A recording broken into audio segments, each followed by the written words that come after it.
Welcome in to the PFF NFL podcast. Steve Palazzolo here with Sam Monson on a Monday morning. Sam, how you doing, buddy? Doing good, Steve. You? Doing great. It's going to be a better show than Thursday when I kept calling it the Week 7 preview, even though it was Week 8. Okay. Anybody call me on that? I don't know. I didn't check, but probably. People live for that kind of thing. They do. They love telling you Yeah. when you're wrong about stuff. I mean, that's what the Internet's for, right? Okay. That's why it was invented. Right. Anyway, Sure. Week 8 in the books. We're going to review the whole thing. Yes. Yeah, that's what this show's for. I'm just going to finish typing a message here real quick. Huh. Okay. That's highly professional. Will we start on Thursday Night Football that happened since we recorded the last show? Even though, no. Yeah. Since we recorded the last show, but not when most people listen to it, if you get me. Yeah, the whole Redskins Vikings game. Yeah. Was close for a while, and then Vikings just went full run the ball, dominate up front. So had the Redskins not had to turn to Dwayne Haskins, they might have actually had some prayer in this game. But when they did, game over. No hope. Yeah. Dwayne hasn't looked good when he's been out there. No. At all. Very not good.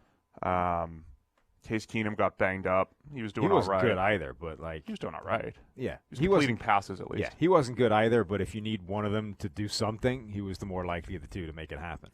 You know who was amazing? Kirk Cousins again? No. In the realm of we only talk about players I like, Matt Ioannidis. Oh, jeez. Dominated on that Redskins D-line. Pound the table, Why, please? does it wreck your laptop? I mean, it could. Yeah.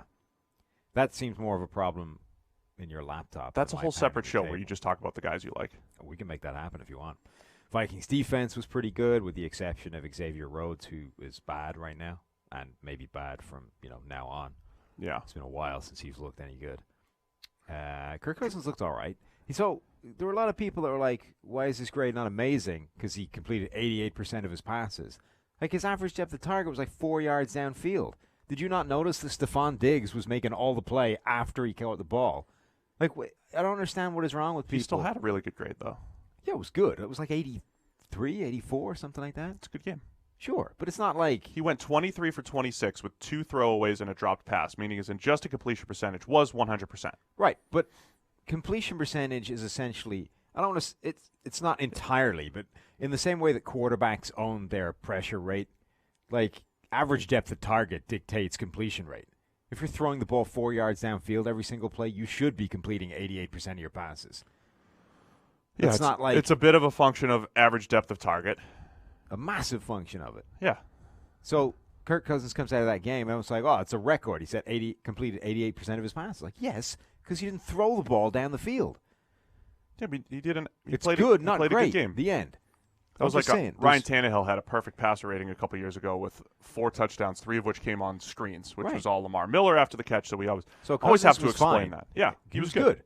But anyone out there expecting him to have had a grade in the 95 that's is just not watching the game. People that think that passer rating, because you hear announcers talk about that, I don't even know what passer rating means, and I don't know what perfect is, but this looks like perfect to me. And the purpose behind passer rating is to say if you maximize these, if you have 100%, if you maximize these 4 components, which is completion percentage, yards per attempt, touchdown percentage, and interception percentage, that's a perfect passer rating. It's not a game in which you go 30 for 30 for 140 yards or anything like that. That's not a perfect passer rating. It's maximizing those 4 categories. For us, it's like, all right, each throw is graded individually, and there's a little bit of how difficult was this, how schemed up was it, that comes into it. And that's why a guy can have worse stats and better grades. Right. I had some people bitching at me that, like, it's if the defense is vulnerable underneath and he's putting the ball where it should go every single time, why are we docking him points for that? Like, the deeper pass is not always the best option, which is not what we're doing. The point is simply that even on that underneath stuff, there are gradations of things. If a guy is, like, if Tom Brady has had these seasons where he's made a career out of just killing teams with 1,000 paper cuts underneath, every single play the ball is almost exactly where it needs to be, leading these guys into space for extra yards after the catch, blah, blah, blah. This was a game where they just weren't covering anybody underneath. And Cousins put a ball at a guy in tons of space who then runs for like the next 5 minutes because there's nobody on defense covering anybody. Like, there's only so much you can credit a guy for that. It's not that we're docking him points for taking what the defense was giving him. It's that the defense was giving him so much that there's only so much credit the guy can get. because the job is being made that much easier by the defense. Like it's not that we're penalizing him for it. It's just that there's only so much credit you can give for that. So it is what I do like about the quarterback system that we have here, because it essentially says if the stats don't match the grade, there was something else going on. It means either Diggs was picking up yards after the catch, which is a function of him or a function of the defense. And after you do throw that perfectly accurate pass, again, that's a good thing, but whether or not it becomes, 10 yards after the catch or 40 is on the receivers or the defense. So Cousins still ends up with an 82.8 passing grade. That's great. He really didn't have to do much as far as throwing beyond the sticks. But the Vikings, they play Kansas City next week. Is that right? Yes. So the Vikings. Yes. The Vikings are looking really good. That was they have like a 7-minute drive to close that thing out. That was an excellent run blocking display. That was the best our offensive line has looked, to be honest. Oh, absolutely. That was like the classic. Despite Elflein getting whooped for a few penalties. And they were going outside zone left, outside zone right. That was just like the classic outside zone, and then there's 2 to 3 yards of space for the running back to do something with. Of course, Dalvin. This wasn't even Dalvin's cleanest game as far as making guys miss, other than in the passing game. He did a nice job. But 23 carries for 98 yards, just grinded it in there. Madison, 13 carries for 61 yards. That was just what they wanted. Mm-hmm. So that was Thursday night. Now let's get to yesterday. All right, where do you want to start? So this was a weird week because heading into it, there weren't a lot of games on this slate that actually excited me. But there were quite a few that ended up kind of close and interesting. Let's start with the Seahawks and the Falcons. So we'll go in our order here. Well, let's go in this order. This order, yeah. At least for game one. The Falcons' defense was still not good. Yeah. But this game was actually weirdly close by the end because they were dominated for most of it. And then Matt Schaub, actually towards the death, just kept plugging away, brought some points on the board. He threw for about 460 yards. I know, it's insane, right? They apparently, in 6 of his previous 10 starts, he had a pick 6. Not just a pick. Oh, yeah, he finished 6. He was, so in case people forgot about Matt Schaub, he was essentially a top 10 caliber quarterback for a chunk of his career. Yeah. Top 10 to 15, maybe not caliber, but as far as statistically. Yeah. And there was the Kubiak system, and they did a really nice job. He was a really good fit for it. And then he just hit a wall. He hit a pick 6 wall where it was just like, all right, this dude's done, right? And that was 2013 and into 14. It was really 2013. He was pretty much done. He's been hanging out as a backup since then. Other than he had a fumble on what should have been a Hail Mary attempt. 39, and he put the ball in harm's way a couple times. But 39 of 48 for 460 yards, a touchdown, and a pick. Yeah. That's quite the stat line for a backup quarterback thrust into emergency action. Let me just say, look, I understand that there's game flow and all this stuff. Let me just say, hypothetically, if you could give Russell Wilson, forget 48 attempts, just say 40 attempts against this Falcons defense, do you think he might throw for 300 or 400 yards? Yeah. Yeah. And I don't think he'd throw a pick either.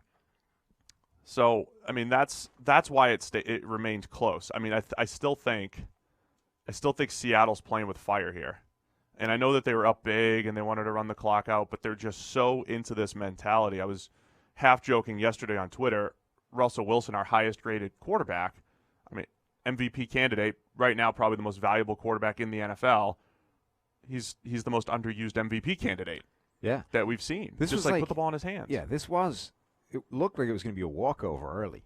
And then, you give Matt Schaub that many chances, and he's just going to keep bringing you back. Yeah, that was I don't know. That was in my like every now and again, there's a piece of commentary that leaps out in terms of being so crazy you've got to talk about it later.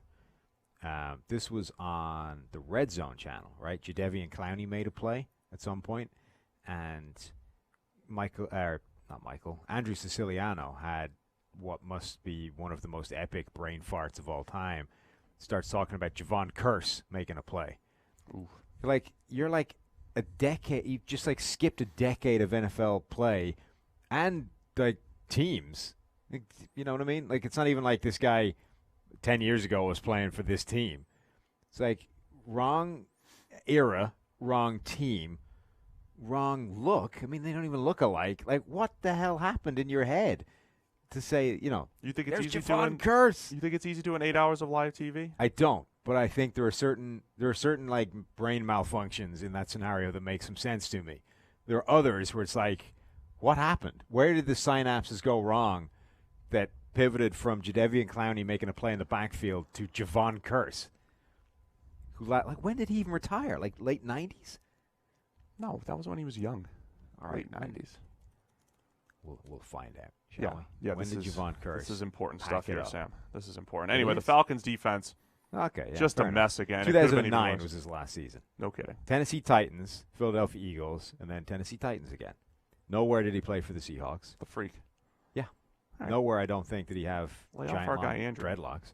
I'm just saying, there are brain farts that make sense to me, and then there are what happened in your head to create that breakdown. Yeah. Anyway, Javon Curse is making a bunch of plays here. Sack, few hits, few hurries. Pretty dominant. Yeah, 7 total pressures Mm-hmm. for Javon? I had a thought yesterday Oh, yeah? with all the Tom Brady rumors What was your thought? as I'm watching the Falcons get destroyed here, Uh-huh. right? And what if because the Falcons' job is going to be the most coveted. Right. And if there are rumors that Brady might leave town, Uh-huh. what if he wants to go finish his career in a nice environment for throwing the football, especially after playing in the rain Dome. yesterday? So him and Josh McDaniels reunite with Thomas Dimitroff. Uh-huh. They trade Matt Ryan and try to sneak a couple extra years out of Brady in Atlanta, where he gets to. I'm just saying, if Brady's going to leave New England ever, much like when Peyton left Indianapolis to go to Denver, you want to get into a good situation. Yeah. Right? So as far as situations go, you got Julio Jones, Calvin Ridley, so you got playmakers to throw to. The O-line needs work, but you got playmakers to throw to. If you bring your offensive coordinator with you for his head coaching job to reunite with former New England executives over there, and you get the dome, and you get to go play, head-to-head with Drew Brees maybe for the next 5 years as you guys get into your 50s. Here's the thing. That was just the thought. Yeah. I don't see it happening, but No. I like my thought better. What's that? Right? Which I angered a lot of Patriots fans. I know that's shocking. I don't have a history of that. So one of the most impressive things about Joe Montana's career was right at the end where they packed him off and they said, look, all right, we can't do this anymore. We're moving to Steve Young. Your time is over, Joe. Get out of here. Joe goes to Kansas City, revives the Chiefs, drags them to the playoffs, beats the 49ers. Yeah. This is Tom Brady's destiny, right? They're finally going to say, all right, look, we can't keep doing this anymore. You're 52 years old. You have to get out of here.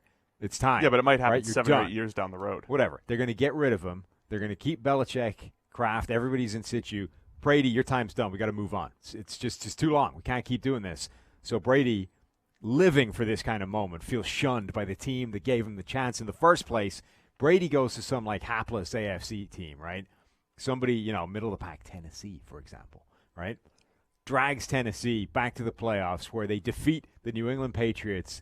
Tom Brady sticking it to the team that sent him packing heroically towards the end, then rides off into the sunset, Joe Montana style. Yeah, Brady's dad actually said that's what's going to, other than the riding off into the sunset part, he predicted years ago it's going to end ugly in New England for whatever he thinks. And I think that's just them understanding football history. And hey, rarely does it end well. If it happened to Brady's hero, Joe Montana, it could happen to him. Particularly, it doesn't.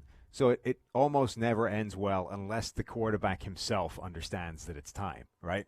Right. Dan Marino realized it was time when the end of his career was a disaster. When they lost 62-7? Right. To my John Elway realized it was time and was able to walk away at the end of the Super Bowl stuff.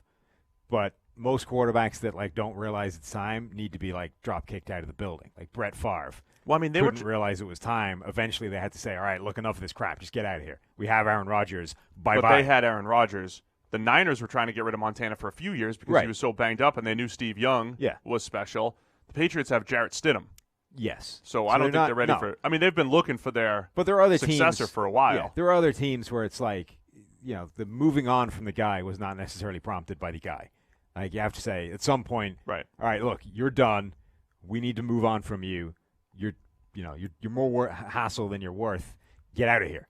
And if the guy doesn't want to go, there's problems. Anyway, I'm just saying Tom Brady's destiny is clearly to drag the Tennessee Titans back to the playoffs, beating the Patriots along the way, being able to stick it to the team that, wronged him the most after giving him 6 rings. That's definitely what he's going to be doing. So anyway, Russell Wilson goes 14 of 20 for 182.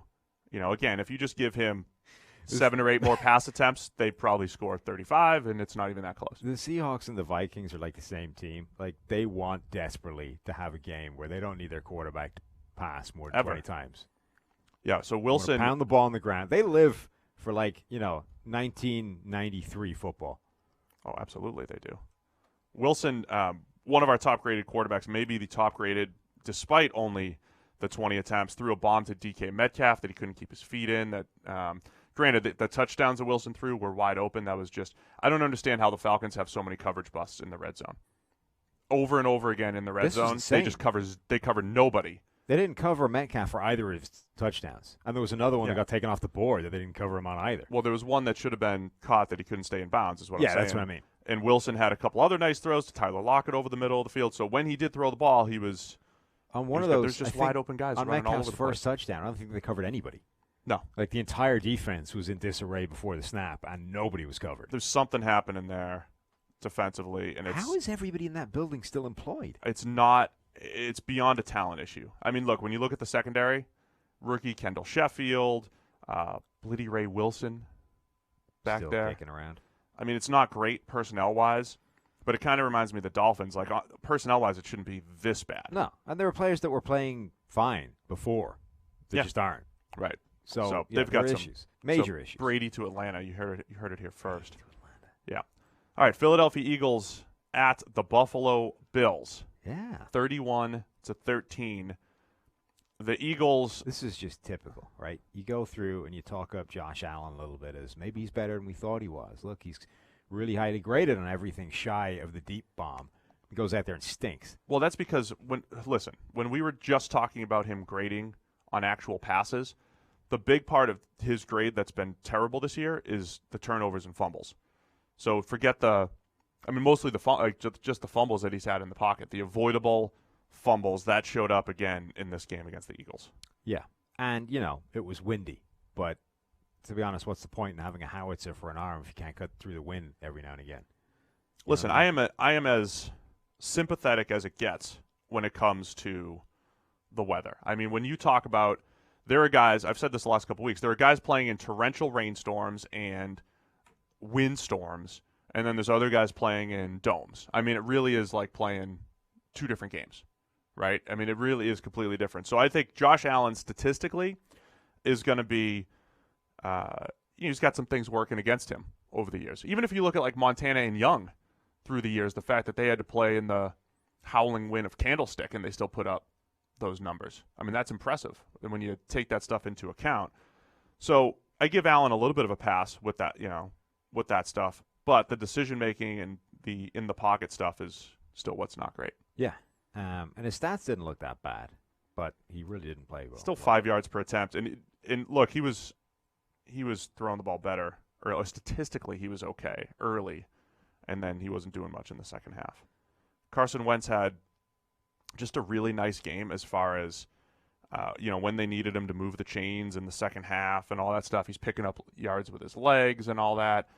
Threw the ball okay, but this was a dominant performance up front by the offensive line. Yeah, consequently, the run game functioned. So everyone's going to do that in reverse, right? It's going to be the run game was great, and then, hey, look at these offensive linemen. It's going to be, no.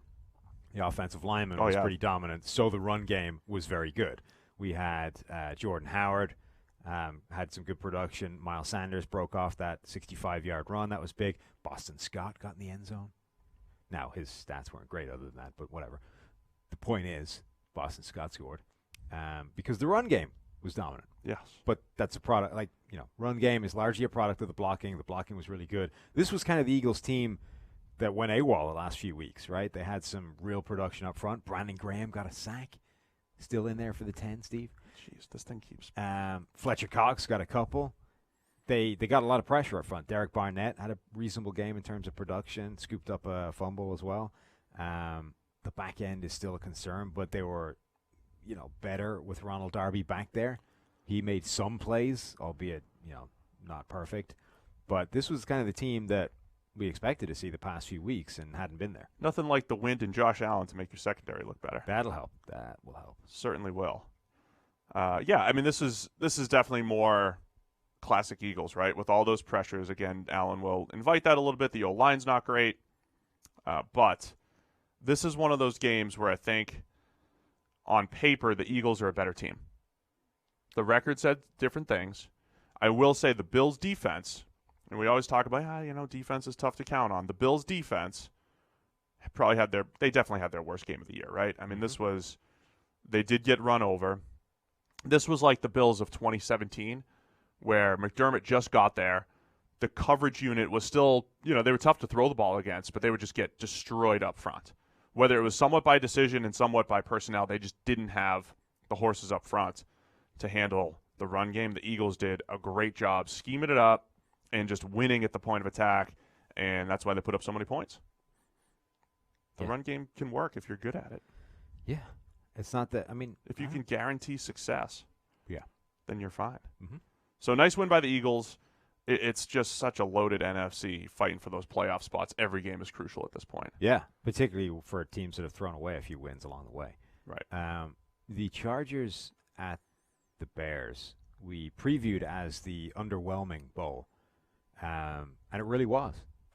This was a really miserable game. It was amazing. The Chargers turned the ball over a few times early in the game, and yet the Bears were spectacularly unable to do anything with that. Philip Rivers made some really nice throws that just didn't show up on the stat sheet in this one, too. Largely because, Trubisky was at quarterback. So everyone last week was hammering the Bears for not establishing the run, including Matt Nagy. He's like, I know we got to run the ball. I'm not an idiot. We got to run the ball more. So here, they ran the living crap out of the ball. They got a huge amount of production on the ground. David Montgomery, 27 carries, 135 yards, and a touchdown, and they scored 16 points. Could have been 19. Yes. Kicked that field goal. Missed a couple. But either way, the point being that establishing the hell out of the run was not the answer to your offensive woes. The fact that you have a turkey at quarterback is the problem, not that your balance was off. And all that said, Mitchell did do a nice job on that last drive, putting them in position for the field goal. Converted a couple first downs through the air, and then had that really nice sack escape to put them into field goal range. Yeah, but I'm going to need you to do it for more than one drive. I know. I'm just trying to. Because if you did it for all the drives before that, you wouldn't need that drive in the first place. I'm just saying this wasn't the worst of his games. He's played worse games. My point generally, right, is that here they established the crap out of the run. This is the offense that everybody bitched about last week, and they scored 9 fewer points. Now, okay, you can say it should have been 6 fewer points if the kicker makes the gimme, but there was also some garbage time in last week against the Saints. Whatever. The point is, neither of those things were the problem, right? The fact that you passed a lot last week was not the reason you didn't win, and the fact that you ran the ball without problems this week didn't make you win. So let's maybe analyze what's wrong with this offense and point to the guy taking snaps and say, you know what, he's still really bad. So you're not going to win while that's happening. Yeah. I mean, Bears fans, I think they're ready to move on. And it took until last week. Montgomery did look really good. He did. To his credit. I saw a lot of people predicting that they were going to revert back to the run, that Montgomery, would have a big game, and he did because, he just usually makes stuff happen after contact. He's a good runner. You saw he had a breakaway run where he just couldn't break away. Yeah. Which is fine. I mean, that reminds me of Frank Gore. It's like if everything else – Frank Gore never had breakaway speed, but he was just, good at having productive runs. People used to criticize Barry Sanders for that. It's like he'll get run down over 80 yards. It's like, yeah, but at which point he's made 80 yards, so who cares? Right. Six missed tackles forced by David Montgomery. That was kind of what we expected. Anthony Miller finally showed up for once as well. That was nice. Yeah, I mean, again, I think that's the story of the Bears season, right? It's like, all right, Allen Robinson, Taylor Gabriel, Anthony Miller, hey, that looks like a pretty good trio. They add David Montgomery. They've got Tariq Cohen. It looks like they've got some playmakers to work with to help elevate Trubisky. They have a solid offense, and it was just solid across the board on the offensive line.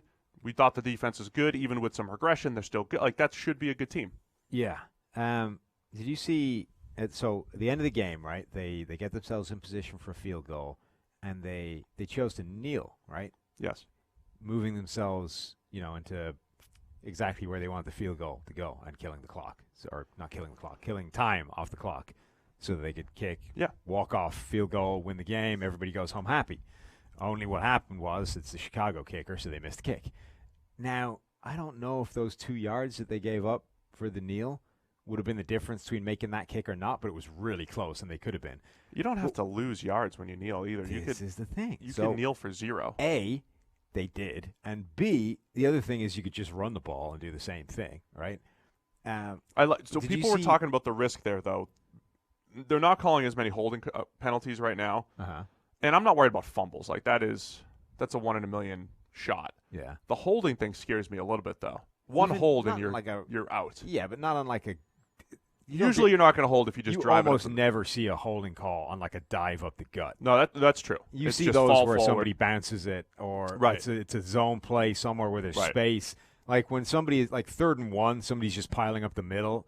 I don't remember a holding call on one of those ever. So I wouldn't be concerned about that either. But the point is, did you see how confrontational Nagy's getting after this stuff? Yeah. Where he's like, he's upset. Right. He's just immediately going, never thought about running it. Never thought, you're like, maybe dial down how pissed off you're getting at other people, because this is one of those scenarios where it does appear that you did something that wasn't that smart and it ended up costing you. Now, last week I was pretty big in defending him in terms of, look, it isn't his fault. But when the daggers are already pointing in your direction, it's probably not a great idea to start antagonizing those people. I think we start to realize, too, just how difficult it is to be good year over year. Sure. Because you go from like, hey, he was a top 5 play caller last year as far as creating offense. They had the great defense. Sean McVay was a hot name, too, that cooled off for a few games. And it's a grind. Doug Peterson's losing games. We think he's a great coach. I mean, it's difficult to win consistently. And it's definitely difficult to win consistently when you have one of the worst quarterback situations in the NFL. Yeah. So I think that's the bottom line for the Bears. Maybe Bears fans take it as a blessing in disguise, because if you cheat your way to a 10-6 season again behind poor quarterback play, maybe you never get it. Yeah. Yeah. I mean, that's true. Somebody asked me yesterday, and this was before the news came out that J.J. Watt tore his pec and is done for the year. But they asked me, heading down the stretch, if you could choose between having the Bosa brothers or the Watt brothers on your defense, which would you have? Man, I like the way Nick Bosa's playing football right now. But Joey was pretty freaking dominant as well in this game. That's what I'm saying. I like the Bosas. So both those were pretty much wrecking machines. That's great. No, but TJ's playing well, too. Recency bias, whatever TJ does tonight. Okay. Depends on that. Yeah, Joey. He hasn't played yet, so we could redress things. Joey had 8 out of the 17 pressures from the Chargers. Yeah, 6 defensive stomps, which is usually the kind of levels that, linebackers get. Yeah. Defensive linemen are not supposed to get six defensive stops. Nick had that interception. Yeah, I love when defensive linemen, it's usually the best, most athletic defensive linemen that beat the cut and have one of those batted pass / interceptions. Mm-hmm. The best defensive linemen usually have 1 or 2 of those in their career, where you're just like, man, that's a freakish play. Nick has his. And then with the ball in his hands, it's like, he looked like a freaking running back. He's like put him in people, stiff arming. I think he just got tired. Otherwise, he'd have actually got into the end zone. Put him in George Kittle in 2 tight end sets. Kyle Shanahan, do it. All right, we'll talk about that in a minute. So Chargers staying alive here with the win. The Bears. underwhelming bowl. Everything about this was underwhelming. The underwhelming bowl. 17-16 Chargers win. In the NFC North, the Detroit Lions win 31-26 over the New York Giants. The Daniel Jones coaster continues. Overall, threw the ball well, just, finds new ways to turn the ball over every single week. He does. He puts the ball in harm's way as much as any quarterback in the NFL. Whether it's in this with fumbles, whether it's throwing to defenders. Here are the two. I believe his 2 turnover-worthy plays that he had in this one. He misread cover 2, tried to force one in there, threw one up, should have been a pick along the sideline. Tracy Walker falls out of bounds. He gets away with it, so no interception there. The other one, a little difficult. Quick game. His initial reads covered, but he's just slow. To me, he's just slow in the pocket sometimes. We have 3 at the moment. Was it 3? Yeah. These are the 2 that I remember off the top of my head. This fumble. This was quick game, and he's got to come off of it, and he knows he's going to get hit and still tries to throw it back to his right and ends up essentially throwing it backwards for a fumble. So other than the turnover-worthy play, this is going to be like the weekly thing with Daniel Jones. He doesn't really miss a ton of throws. So here's why I think he's going to be so incredibly volatile week over week, right? He does a really nice job of giving his receivers opportunities to make plays in one-on-one coverage, which in our world – podcast done, by the way. Yeah. In our world, just giving the receiver a chance to make a play, unless it's like perfect ball location, a lot of times it's like, all right, well, now you're dependent on the receiver. So, like yesterday, his first touchdown's essentially a jump ball. Receiver does all the work. The second one, really nice, up and away from coverage. So he does a good job with that. He puts the ball in harm's way, which, could lead to interceptions, could lead to a 0 interception game. Never know. And then the fumbles and being slow to process at times in the pocket is just going to lead to this roller coaster of emotions. Yeah. All that said, still one of his better games. They put up 26 points, and the defense was not good again for the Giants. Yeah, we've kind of said before that highly volatile quarterbacks are actually they're not bad, right? They're the things, if you want to choose between, so obviously everybody's shooting for an Aaron Rodgers. Yeah, great. In terms of a guy that makes an incredible amount of huge plays, barely ever puts the ball in harm's way, just generally is awesome, right? That guy is the guy that everybody wants at quarterback. Mahomes, same kind of thing. Russell Wilson, to a slightly. It's Brady, Peyton, right? Breeze, It's all the guys, those guys. it's the guys that make the high-end plays, don't make the bad plays, and are generally consistent in between. If you can't have that, the next best thing is a guy that's capable of making the big plays. It will come at the cost of some bad plays as well, and you hope that somewhere along the way they were going to run where they don't make as many bad plays and keep up with the good ones and everybody's happy, right? Yes. Then you get down to, well, the guy's not going to make the big plays, but neither is he going to make bad plays, and you just have to scheme around that and hope that you can do enough outside of that to win. So whether it's a Matt Nagy scheming around last year's Trubisky, whether it's a Colts being good enough around Jacoby Brissett to win anyway, et cetera, et cetera. But the point is, having one of these highly volatile quarterbacks may be frustrating as hell, but it's not necessarily a bad thing.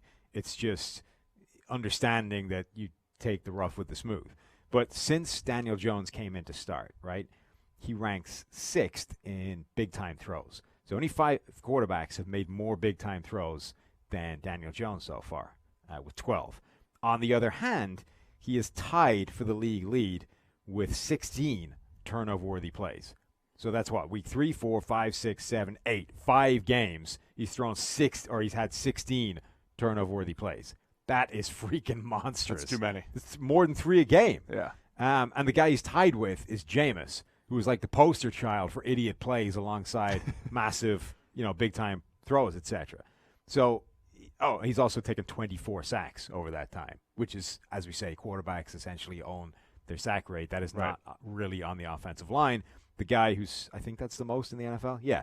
Guy who's second on that list, or there's a few people tied for second. Jameis and Joe Flacco, 2 also notorious offensive line killing, pocket presence sloths. Like, that's articulating Daniel Jones in a nutshell. He's Jameis Winston. He's Jameis Winston, who we also compared to Eli Manning. Oh, so now I have to wait for Daniel Jones' breakout. Yeah. Daniel Jones one year will be an MVP or just going to run like Eli Manning did and win a Super Bowl. Honestly, that's amazing because we actually did compare Jameis to Eli Manning extensively. We did. And I've used those Josh are the Rosen, people he compares to. Josh Rosen, Eli Manning comps. Again, these highly volatile quarterbacks that, you give them the good situation. So I'll make the excuse for Jones again. The situation's not good. I don't think the line is that bad. Solder got wrecked yesterday. Trey Flowers was a handful. I think the line has started to creep back toward average. They've started to do that. But, Darius Slayton, even though he's got some big plays, he's got some big drops in there as well. I mean, he's thrown to Darius Slayton, Cody Latimer. We like Golden Tate. He's good. But it's not like he's sitting there with these incredible playmakers. Saquon did some nice things in the pass game yesterday. No, but Darius Slayton was out there wrecking Rashawn Melvin half the game, so like his receivers are making plays for him at times. No, they are. But this is it. I mean, it's like if you're a Daniel Jones fan, just wait a minute, you'll be happy. And if you're a detractor, just wait a minute, you'll be happy. It's going to be the story of his career. On the other side, Matthew Stafford with 5 big-time throws. Just, they had that creative flea flicker, throwback. He hit a bomb on a corner route. I mean, he is, again, I just love watching Stafford play this year in particular because he's the guy that had volatility in his career early. They kind of, reined him in a little bit for a few years. Didn't have him throwing the ball down the field as much, but it always felt like, man, just take the good with the bad. And after a really bad misread early in the game for an interception, after that, he was dialed in. Yeah, first game that Deshaun Hand has played this season as well. Dominant grade. Oh, he looked really good. Batted pass. He was pushing the pocket. 5-star recruit, man. Why was he so crap at Alabama? 5-star. They can't coach it up at Bama. They don't develop guys. I can't think of a guy in recent memory who had such crappy college tape who has come into the NFL and dominated that much. Can only happen with a 5-star. I'm consistently amazed by that. I don't understand what happened there. Trey Flowers with 2 sacks, 5 other pressures. Jared Davis is just – listen to this stat line at linebacker. Jared Davis's best attribute is rushing the passer. I mean, he absolutely destroyed Saquon on a rush at one point. So he rushed the passer 15 times. Now, it's different. That's not being a pass rusher. That's blitzing. Right. He blitzed 15 times, had a sack, QB hit, 3 hurries. He's just in the backfield making things happen. As far as run defense and coverage goes, though, he missed 4 tackles and had a penalty and just negative grades across the board other than rushing the passer. This has kind of been the story of Jared Davis's career at linebacker. It's tough to that's it this year. He's got a very good pass rush grade. Coverage and run defense is a disaster, and that's been since 2017. This is like what we talked about with Rashaan Evans coming out. All these guys that were converted pass rushers turned linebackers. Mm-hmm. Hey, there's a way to make use of them, but man, if they're not good against the run or in coverage, it's tough. If they miss that many tackles and miss that many assignments. This was another game that looked like it was going to get out of hand early and then became close again and kind of got interesting by the end of it. There's a whole bunch of weird games yesterday. I don't know if it's just because on paper they all sucked, so those kind of games seem to end up strange because there's no obvious, this is how it's going to go. But this was another one of those games that just this weird game flow throughout it. Well, I think with teams, the Lions trying to run the clock out a little bit, the Giants did a nice job defensively against the run. David Mayo, Dexter Lawrence continues to play well. David Mayo, you say? Yeah. He's the best linebacker they've had in years. Oh, tell me about it. So, if you can't run the clock out in the second half, the other team's going to keep chucking it. And before you know it, it's a 5-point game. Mm-hmm. But the Lions escape 31-26. Let's go on to Jameis Mariota 2. Uh-huh. Which turned into Jameis Tannehill. Yeah, which is a good thing for the Titans because it meant they could actually win the game. Tannehill chucking it around. Seriously, doing Tannehill, a good job. Tannehill is not great at all, but he is a demonstrable step up from what Mariota has been. He has been doing the things that Mariota wouldn't do. I got people bitching at me for not doing the hard T Mariota pronunciation the last podcast. No, it wasn't the podcast. Who bitches at you? I went on Nashville Radio. That's what it was. Nashville Radio, and I didn't give it the hard Mariota, and people were upset. It's just Mariota. It's not. It's Mariota. Mariota? Yeah. It's a hard T. Got to give the hard T, otherwise the people get upset. Do you not remember the show, I only pronounce starters' names. The Sunday Night Football that Chris did, where they'd clearly been given instructions. It is Mariota, and if you don't say it like that, you're going to be in trouble. See, I think people do that just to troll.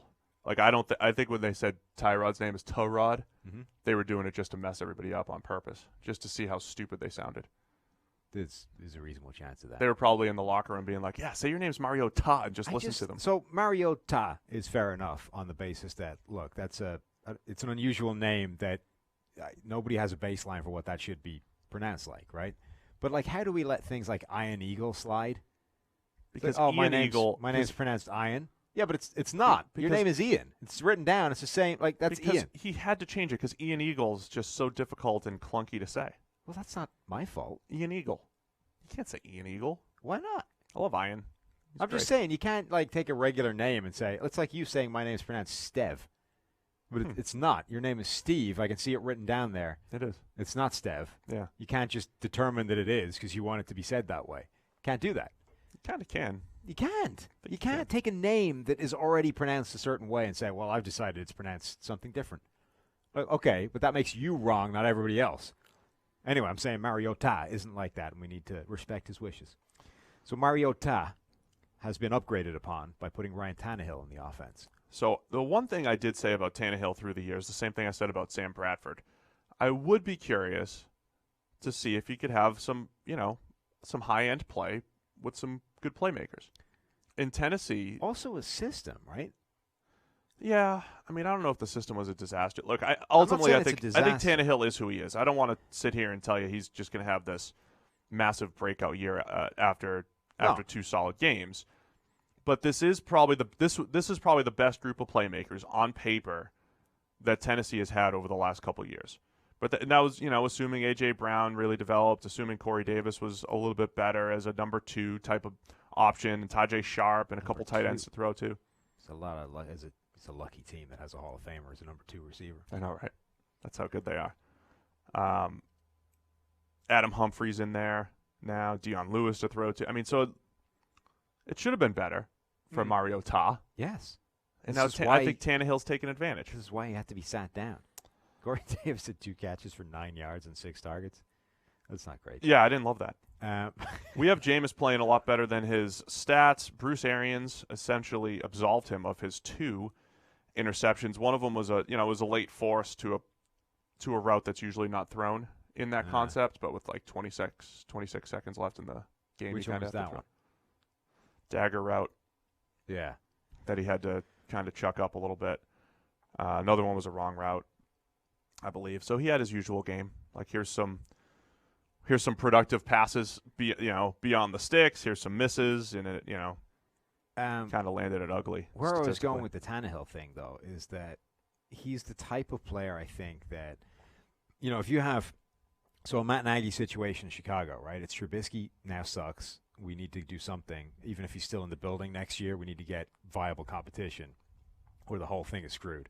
But we don't have any draft picks to play with anymore. We got a couple of second rounders and a few lower round picks. We don't have the first round pick to go after the next Trubisky. We have to make something else happen. So now you're looking at these NFL retreads and saying, all right, which is the best option to take another swing at, with the understanding that I have reasonable receivers, I have some weaponry, and I have a system that has proven to be quarterback friendly if I have a quarterback capable of executing it. Trubisky isn't. So who's the next guy, right?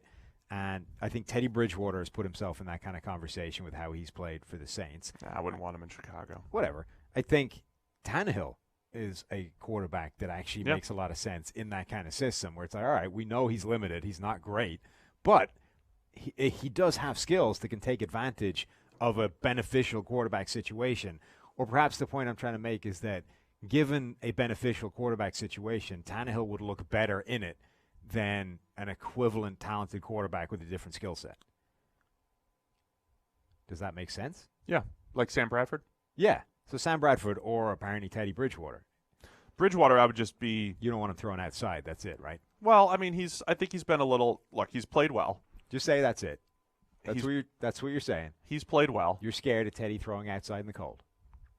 Am I on? Would you just stop messing with the wires? I can't move. No. I'll just sit here frozen the whole time with no movement. Don't move. Don't mess with the equipment. It's sensitive. We live in a world that has zero nuance. So how many words are you going to try and spin around the fact that you don't want Teddy throwing outside? Let me bring a little nuance to the table here. Last night we saw Matt Moore have success in the Kansas City Chiefs scheme, where Patrick Mahomes also has success, where Alex Smith also led the league in passer rating 2 years ago. We saw Teddy Bridgewater have success in the same system Sean Payton, Drew Brees has had success in, right? We've seen Tom Brady not play games where the Patriots still win.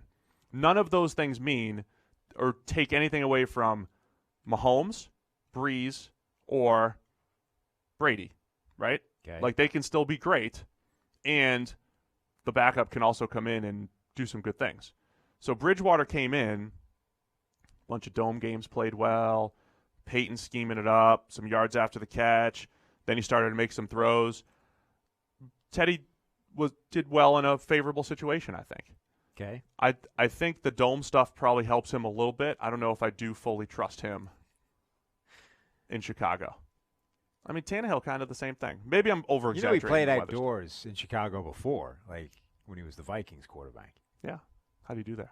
He did well Check. last week against them. But I think I'm not concerned about. It's not every game. I'm just.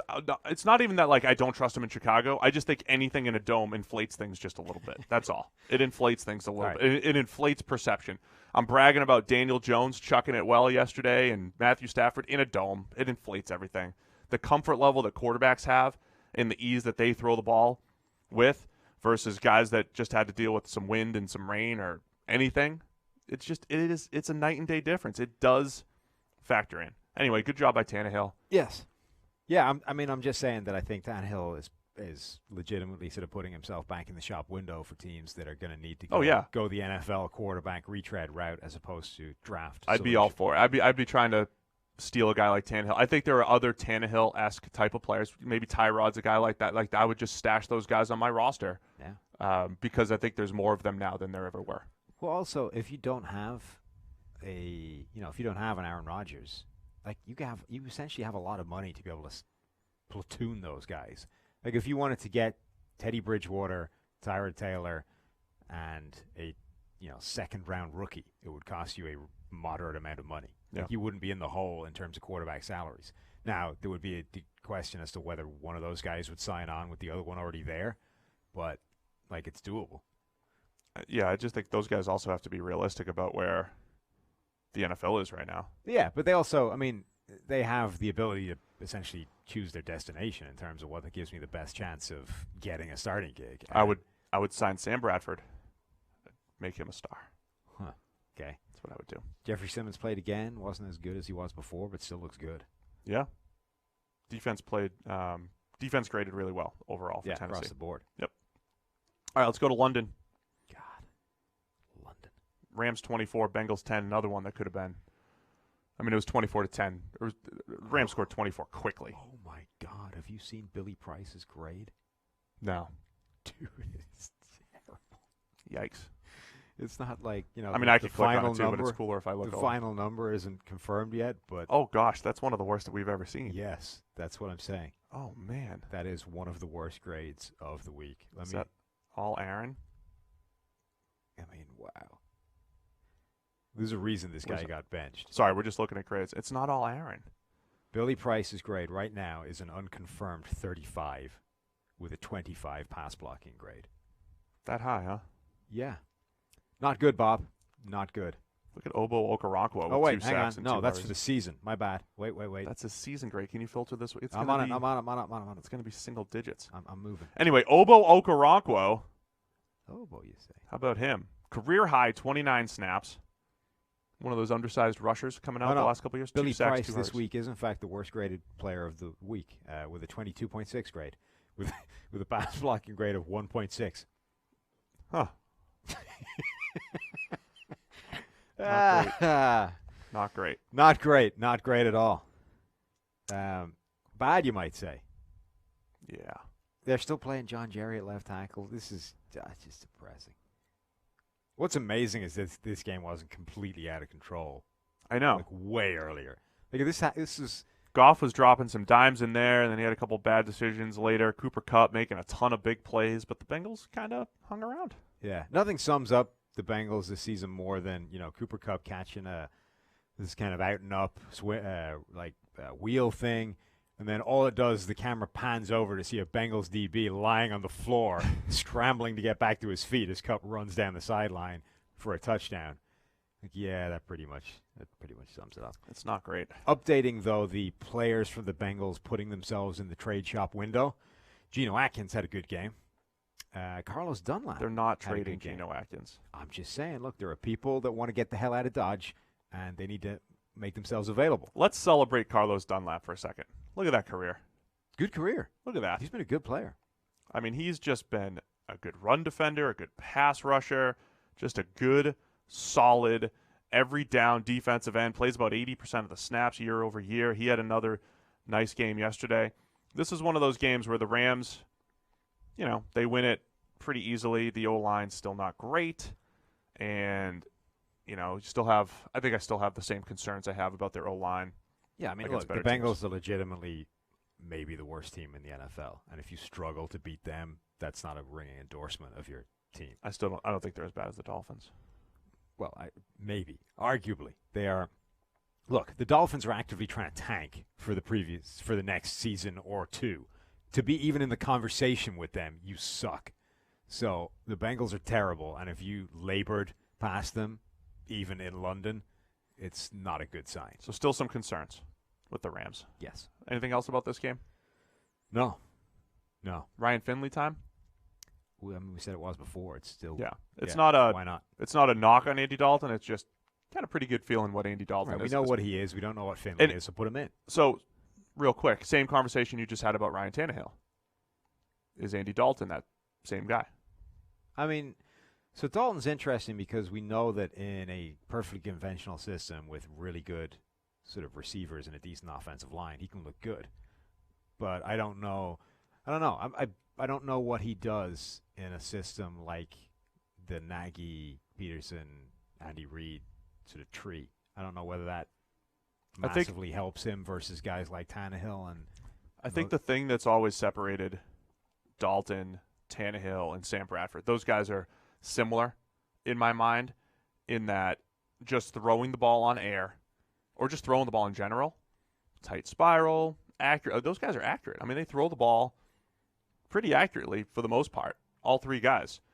They just lack just some natural passing instincts. I mean, this is why the idiots that are gonna call Mahomes a system quarterback, like somebody's gonna do that, an unnuanced take that says Mahomes is a system quarterback because Matt Moore had good stats, which he did, right? Where Mahomes' stats are absolutely inflated by the system, and then he's also special at the same time.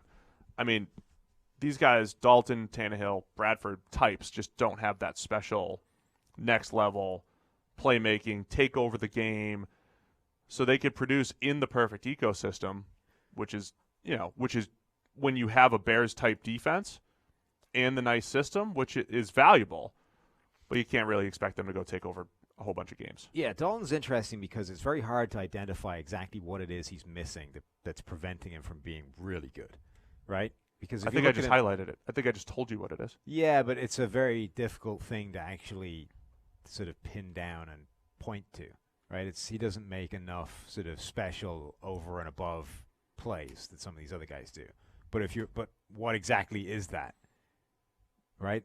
It's just making more plays. Yes, but so I listened at some point to a radio hit of Alex Van Pelt talking about him, right? Now, just running through Alex Van Pelt's history, he, I think, was a backup to Jim Kelly, or was it Joe Montana, one of the two. Jim Kelly, he was in Buffalo. Yeah, so he was a backup to Jim Kelly, worked with Joe Montana, Aaron Rodgers, may have been a backup to both those guys, actually, and then was a quarterback coach or whatever to Aaron Rodgers. Now he's in Cincinnati, working with Andy Dalton. And he was like, Andy Dalton has the best mechanics of any quarterback I've ever seen, right? So immediately now we're comparing him to 3 Hall of Famers, right? And apparently he's coming out on top. Also, his knowledge of the game is as good as anybody I've ever seen. And there was something else that was like as good as anybody ever, right? You're like, you've identified 3 of the most important things to being a quarterback, and apparently they stack up with 3 Hall of Famers. Which begs the question, what does he absolutely suck at that means he's only an average quarterback at best? Because if those 3 things are at the level of Montana, Jim Kelly, and Aaron Rodgers, he must be horrendous at something that's pulling that back down and equalizing it. I've heard people describe Alex Smith the same way. I mean, it's like not necessarily the mechanics, but like has all the throws and is just a genius. Right. Pre-snap. And But they take too many sacks. Alex Smith's like Wonderlic was off the charts, right? Yeah. Like he's a smart person. But coaches were blown away by his knowledge before the draft and all that stuff. But there is something as far as pocket presence, pocket movement, playmaking. I mean, we know what his problem is, right? He was pathologically conservative. He could do everything, just wouldn't. So, like, his issue, like, they finally kind of fixed Alex Smith in that final year in Kansas City where he just thought, you know what, screw it. I'm just going to start throwing the ball if I see single coverage. Yeah. And suddenly he turns into a guy that leads the league in passer rating. Now, even then, he still wasn't making enough of those big-time throws to make him one of the best quarterbacks in the NFL. But he went from being an irritatingly flawed guy to, you know, this guy's actually pretty good. Yeah.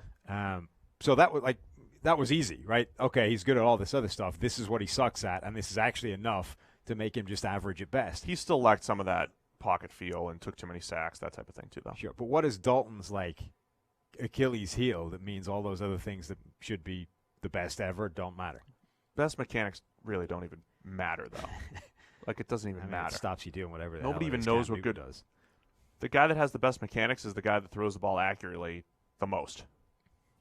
That's it. Yeah, whatever. That's what mechanics are. Mechanics are a series of movements that allow you to throw the ball on time, accurately, with enough velocity, the right velocity and touch. That's what mechanics are. This is how I studied baseball all the time. Oh, this guy's got great mechanics. What does it matter? It doesn't matter. This guy's got bad. Nobody knows what good mechanics are because they think it's aesthetically pleasing. Phillip Rivers has good mechanics through the years. Funky, but good mechanics because he throws the ball accurately with the right amount of zip on the ball more often than not. Therefore, the mechanics are good. Christian Hackenberg was said to have good mechanics, which is impossible when you're that inaccurate. Because the point of mechanics is to get your release point at the right spots to throw the ball accurately. If you're not doing that, something's wrong mechanically. So I would agree with that part. I don't know if I would agree with the concept that that the end justifies the means. But that's in throwing, that's what it is, essentially. I still don't know that. Because people think unorthodox means bad. Yeah. Now there's a difference between Phillip Rivers does it like this, and I'm going to go take my 4-year-old and teach him to throw it like him. Yeah. There there's a reason people don't do that. Right, but for Phillip Rivers, because it's fundamentally worse. Now, it doesn't mean a guy can't make it work. So I guess the point would be there's no way of being sure that Phillip Rivers, if he'd been taught a conventional perfect set of mechanics, wouldn't be a dramatically better quarterback than he is right now with his shot put system. Now, it doesn't mean he isn't really good with his shot put system, but there's no way of saying that isn't inherently better doing it the way that everyone thinks is the conventional better way of doing it, which would be the argument. So the things that are consistent in good throwers are things that people can't see with the naked eye. So it's like hip and shoulder separation, which is, when your hips are open and your arm is still back, and different things like that. It's consistent. It's what happens in all throwers. And I would imagine Phillip Rivers is good at all that stuff because that's how he creates torque, or has through the years. We could spend an hour talking about throwing mechanics and all that stuff. You really are just like a bull in a china shop. Well, yeah, I won the award last year, Bull in a China Shop award. But it's like Jim Furyk's golf swing, right? There's no way of telling that if he actually had, if he had a regular, I don't know who has the most aesthetically. The goal is to do a bunch of movements so that by the time you hit the ball powerfully and accurately. Obviously makes it work doing that, but there's no way of proving that he wouldn't be better if he did it the way everyone else does it. Here's how I would describe it, though. There are probably things in Jim Furyk's swing and Phillip Rivers' throwing motion where if you asked any old Joe to do that, it would be difficult for them to get to the ball or to get the ball to where it needs to go. However, for those particular humans, they have good mechanics because they get to where they need to get to. The 3 points in that motion that actually mean anything, they're exactly the same in those 3 points. But I think it's equally possible that they're doing something fundamentally in a worse way, and they just happen to be good enough at doing it that it doesn't matter. Who knew we were going to talk about Andy Dalton and throwing mechanics this much? Cardinals and the Saints. This was a close game for a while, and then the Saints, they're a better team. They just kind of ran away at the end. Oh, we got some breaking news here. Free Kenyan Drake has happened. They freed him. Kenyan Drake has been traded to the Arizona Cardinals, where he can, according to my sources, in my ear. Where he can. I don't know who the real source is. Where he can again be buried on somebody's depth chart. Though not for the short term at least, because Chase Edmonds got hurt, right? So they were down. This is like good. Zach Zenner. This is good because I think Arizona, at their best, has shown creativity with their running backs, taking David Johnson, throwing him in the slot, throwing verticals to him. Adam Schefter reporting a conditional pick. Not a ringing endorsement for Kenyan Drake. Conditional pick. It's like, yeah, we'll take him off your hands, but we're not in love with it. Oh, he's worth a shot with Arizona here. Yeah, I mean, a short-term guy, because I think Edmonds got hurt yesterday and wasn't playing well even before he did. They were down to Zach Zenner for half that game. David Johnson was hurt going into the game, so he didn't play at all. Kenyan Drake could carve himself a role in that offense with a bit of an opportunity. He's a good player. I agree. Absolutely. So obviously the story of this game, though. So good job, Kenyan Drake. You liked him quite a bit coming out of Alabama. Mm-hmm.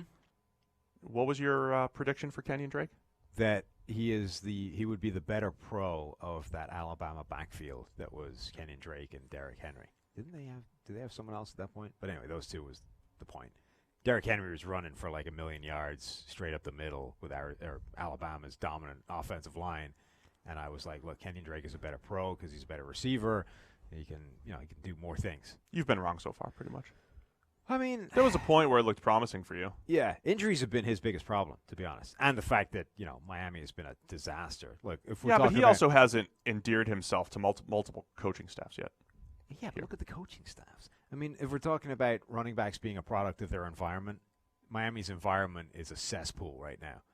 Yeah, they've had probably the worst run blocking unit over the last, not just this year, but like 3 straight years. Whereas, Tennessee have had a reasonable offensive line for most of that time, and Derrick Henry's had a much better situation. Look, Kenyan Drake has made a hell of a lot of plays as well. Miami Miracle, etc. Yep. I think in a better system, and honestly, this is not a dramatically better system in Arizona, but in the right system, he would look very good. I don't know if he'd look better than Derrick Henry, but I think he'll get some opportunities still here. think that's viable. I think he'll get to use his athleticism. They'll get him into space a little bit. Well, that's what they should be doing, yeah. Yeah. I'm intrigued by this. Andy Isabella with a whole snap. Yeah. So the story of this game, obviously, Drew Brees makes his return for the Saints. It looked like classic Drew Brees. He did force one pass for an interception, but after that, it was just short stuff, hit it over and over and over again. Accuracy, quick decisions. I mean, it just looked like the old Saints offense. It also looked like, the game was closer than expected, but even in the fourth quarter when it started to get out of hand, they're still throwing the ball a little bit, trying to find their rhythm. Late touchdown to Michael Thomas. So he ends up with 3 touchdowns to go with that one pick, completes 34 of 43 for 373. Kind of a classic Brees game here. Yeah, he looked good. I think he looked better than the rust that we maybe were anticipating. I think we saw some signs of it early. I think this was a good matchup for him, though, too. Again, I feel like people have said this about Brees and Brady through the years. They can throw the ball down the field all right, but it's like you probably want them taking more chances down the field because up to 15 yards they'll pick you apart if you have opportunities there. This felt like a pretty good matchup where the Cardinals were playing some zone and giving us some opportunities. The Saints really schemed it up well, too. They had a couple wide-open wheel routes to Taysom Hill and other Josh Hill. I mean, they were just classic Peyton and Brees, and they tore them up. Mm-hmm. Looked smooth other than, again, that one force into coverage. Patrick Peterson with a really nice interception on that play. Are the Saints the best team in the NFC? I mean, they're one of. The NFC is still such a it's so tough at the top. There are a lot of really good teams. The Packers won. The Saints won. I don't think the Vikings are among the best teams, but they're still winning. You just hate the way that they're winning. I just don't think it's sustainable. I mean, I think the Vikings are a team that will win big or win against not great teams, but when they come up against the best teams in the conference, it's not going to go so well, and they're going to, I don't want to say get found out, but they're going to hit their level, right? There are levels to this thing. There are the very best teams in the NFL, and then there are teams that look good, but when they play the very best teams in the NFL, get found wanting. I suspect that's where Minnesota are this year. For the Saints, Chauncey Gardner-Johnson, 4th-round pick out of Florida, playing in the slot the last couple weeks, playing extremely well, has 3 pass breakups. He's given up, listen to this one, Sam, he's given up 10 catches into his coverage. And again, we assign coverage on every single play, so screens kind of get assigned to the player that's playing the flat. But he's given up 10 catches for 29 yards over the last 2 weeks. So that's why the grade's really good despite giving up 10 catches. It's all underneath stuff, and he's not allowing many yards after the catch into his coverage. So it's just something to keep an eye on, where the Saints always seem like it's Marshawn Lattimore and the up and down Eli Apple, and what are they going to do in the slot? Well, CGJ. God, that's clunky. Yeah, it's really clunky. That's what people are using during draft season. CGJ has been playing well. God, that's one that only works on paper in recent weeks. All right, I'll draw it out. You could write it. Remember, Saints win 31-9. All right, New York Jets at the Jacksonville Jaguars, 29-15. Jaguars win. Minshew, Magic is back. Yes, which is good because so is Nick Foles. So now they have kind of interesting decision to make. And this is one that he played well when not that many other people played well. Like the offensive line wasn't particularly good. Ooh, Cam Robinson got smoked a couple times. Yes, DJ Chark made some plays, but it's basically just those two. Couple drops in there from his guys. I talked last week. It seemed like Minshew was leaving some pockets and stuff like that a little bit early. It's still his biggest problem. It is. I mean, so he still had another fumble that he could have avoided, but he also made some plays outside the pocket in this one. And you know what, man? He just makes you can't take out the fumbles, but there's other times where he just throws with incredible anticipation. Mm-hmm. And you're watching. Sam Darnold had a rough go of it as far as his supporting cast yesterday. But it's tough to watch these guys side by side and say, okay, they're very similar, to be honest. Darnold and Minshew. It's like, oh, here's a good throw with anticipation. They're going like play for play, where a lot of things look similar. But I think what I thought Darnold had outside the pocket, and that playmaking magic that he showed at USC, that's what Minshew's showed in the NFL, and that's been the difference between, say, just comparing those two quarterbacks so far. Yeah, and I think there's also something to, it's a good case study in how the things that I don't think necessarily mean a lot can lead people astray. Like if you watch the tape of both guys, you would probably come to the conclusion that Minshew is a significantly better quarterback. But you look at Darnold, and he's a bit taller. He doesn't have, the mustache. He looks more conventional, NFL quarterback poster child coming out, right? Plus, he's got the youth thing on his side. So it's, well, if he's this good at this age, he'll get better, and yada, yada, yada. Whereas Minshew is the sort of, he has a worse story, right? He's the old guy who had to transfer, gets 1 year with the Mike Leach system, blah, blah, blah. Everything is working against him. So tape-wise, you say, well, this guy's better, but everything else makes you lean towards the other guy. And then, consequently, that puts you in this sort of spiral of, well, he's the first-round pick. We give him an endless amount of rope. This guy's a sixth-round pick, so he needs to keep proving himself week after week. It's just they're kind of interesting ends of two different stories. I don't completely agree with that, though, because I think Darnold's 2 years of tape at USC, and if you compare that to 2 years of Minshew at East Carolina and Washington State, Darnold's tape's better, and his PFF grade's better. Minshew's peak season at Washington State was better than the 2 seasons that Darnold put together. But still, I think the bigger sample size there isn't that Minshew's got better tape. He does in the NFL this year, obviously. And the other thing I would say, too, I don't know what would have happened. To me, this stuff's meaningful. I don't know what would have happened with Nick Foles. But the story for us coming into the season was this is going to be tough for Nick Foles.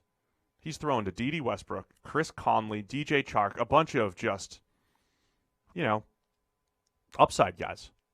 Guys that are like Chark and Conley are just speed guys that have never done it at the NFL level. Is Minshew completely elevating those guys, or are they better than expected coming in, and it's actually a nice little group that he's throwing to? I think Minshew's helping elevate these guys, and that's important. Yeah. Whereas Darnold doesn't have a great situation, and outside of a couple games here and there, I don't know how much he's elevating. Now, the offensive line was a disaster yesterday. Chuma Edoga got the start at left tackle. He got destroyed a couple times. That was his second straight. I mean, he started the last few games, but he's had a rough go of it. Alex Lewis at left guard, Brian Winters at right guard, Brandon Shell, all those guys gave up sacks. So 4 out of 5 offensive linemen gave up sacks. Edoga gave up 2. One of the sacks was completely on Darnold outside the pocket, scrambling out 5 fumbles. if you go for Jonathan Harrison coming in when Kidal went Oh, down. sorry, yeah, and Harrison too. So it's technically 5 offensive linemen gave up sacks. There you go. Albeit one of them, the starter at center, didn't before he went down. But it's one of those things. It's not just, hey, this offensive line's bad. They still didn't have an answer for 0 blitz looks. Mm-hmm. which was an issue obviously on Monday night. I don't Darnold, as understand I how said, that isn't fixed. Yeah, I mean there was a zero blitz and everybody was running routes at 15 yards. Yes, and the running back was slow to the flat. Darnold took a sack there. He took a sack outside the pocket where he fumbled, which was all on him. Put the ball in harm's way a couple other times. So it wasn't great for Darnold, but it also wasn't a very good situation. Le'Veon Bell putting the ball on the turf a couple times. Just not good. Was it once or twice? I mean, I think. See what I remember. Two drops. It's starting. Look, the situation is not good, but like it's becoming more and more of an interesting conversation to evaluate what exactly Sam Darnold is. Honestly, with all these second-year quarterbacks, that's true, but Darnold in particular, because there's not much good in there yet. Yeah. Yannick Ngakoue was the guy that owned Adoga a couple times. Josh Allen had that. He had a strip sack. He had the one where Darnold was outside the pocket, more of a pursuit play. But, yeah, the Jags' defensive front played pretty well. Taven Bryan had a nice game. Ngakoue is another one of those guys that's trying to put himself in the shop window. Not because the Jags are a disaster and everyone's trying to get jump ship, but because they don't appear to be wanting to tie him down to a monster long-term deal. And obviously he wants one of those. So kind of the next solution is get me traded to somewhere that will. So like he's shooting for that. And I think there should be a lot of teams that if you're looking for a pass rush help should be chasing that guy. Yeah, I think the Jags are in this situation kind of like the Eagles have been the last couple of years. The Eagles have had a lot of turnover on the defensive line, but they've still managed to run 6 or 7 deep, right? Keep drafting him. Yeah, so I think the Jags grabbing Josh Allen, give him a little bit more playing time. He only played 26 snaps yesterday. Eventually move on from Ngakoue. Josh Allen slides in. So I think they've got the right idea there in Jacksonville. So 29-15. How about them Jags, man? Yeah. How about the Minshews? Are they going to be – do they have a shot at the playoffs, the Jags, and to do some damage? 4-4. They have a shot at the playoffs. I don't know if they have a shot to do damage, really. Because, levels to this. I mean, all you need to do, Nick Foles' MO is to let the starter do the dirty work. That's true. Get them to Foles the playoffs. Comes back in, plays like Joe Montana for 4 games. That's what you do. And they win a ring. So 4-4 Jags are intriguing. They're intriguing like everybody else in the AFC South. Mm-hmm. Speaking of, the Houston Texans, 27-24. Simply the case of a guy like Deshaun Watson making plays when you need to make one. Wasn't great the whole game, but, man, that last touchdown was spectacular. He beat the Raiders while half blind. He got kicked in the eyeball. Fixed it. Mid-play. Made the play. And somehow threw a touchdown at the end of it. Yeah. That's silly. What? Somebody pokes you in the eye, you're like immediately sees up, man down on the floor, just undescribable pain, and I can't see anything out of either eye. He takes a cleat to the eyeball mid-play, manages to fight his way out of the grass, like straighten his helmet, and throws a touchdown. What the hell? That's pretty amazing.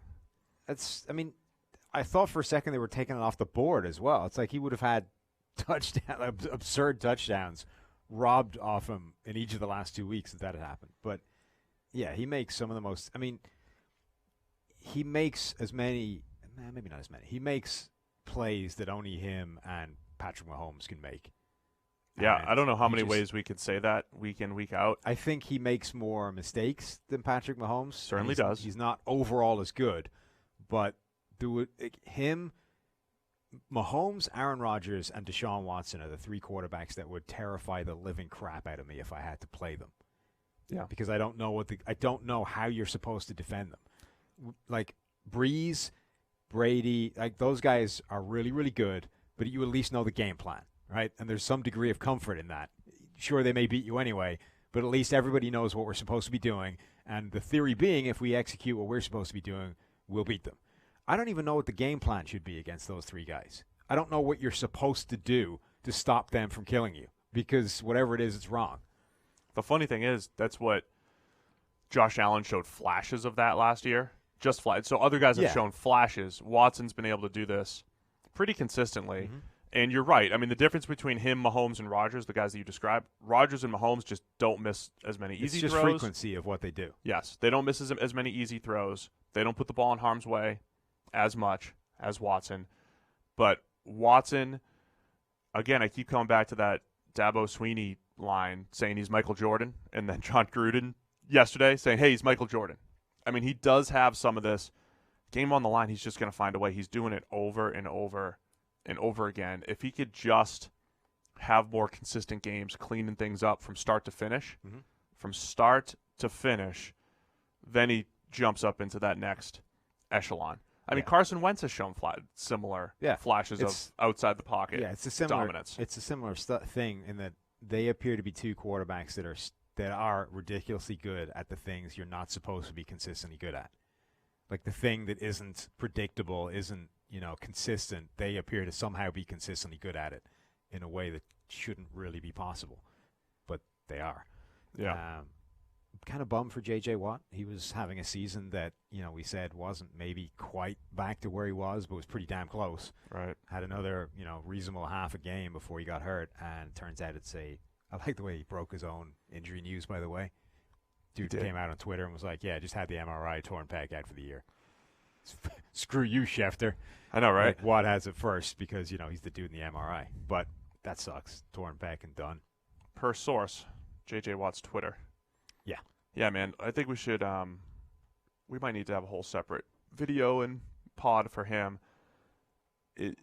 Pour one out for JJ because we kept saying how he was having a nice year, putting up a ton of pressures. He's not the same guy that he was a few years ago, but man, he's getting close. Yeah, and we talked a little bit before about how potentially they could sort of switch his alignment or position a little bit and maybe make him a better player than he even is now just by asking him to do slightly different things that would more naturally tailor with his current skill set than the one I think they assume he still had, which is, where he got moved out to the edge. But that's a huge loss for that defense because, whether he's old J.J. Watt or current J.J. Watt, he's still one of the best defensive players in the NFL. They already shipped off Javon Curse to the Seattle Seahawks. So now it's basically just Whitney Merciless there. That was Jadeveon Clowney if you're just tuning in. Yes. Yeah. If you skipped to this particular segment of the podcast, that won't mean a lot to you. But, they still have DJ Reader who's been playing well. They've got Whitney Merciless. But, they've gone from this is a really good group with J.J. Watt to suddenly, who's the guy now? Like, are you really expecting Whitney Merciless to be? Yeah, it went from watch out, we don't know where J.J. Watt, Jadeveon Clowney / Javon Curse or Whitney Merciless are going to line up on any given play. Watch out. They're coming at you from all angles, and now it's just Whitney. Yeah. Now Reader from the middle.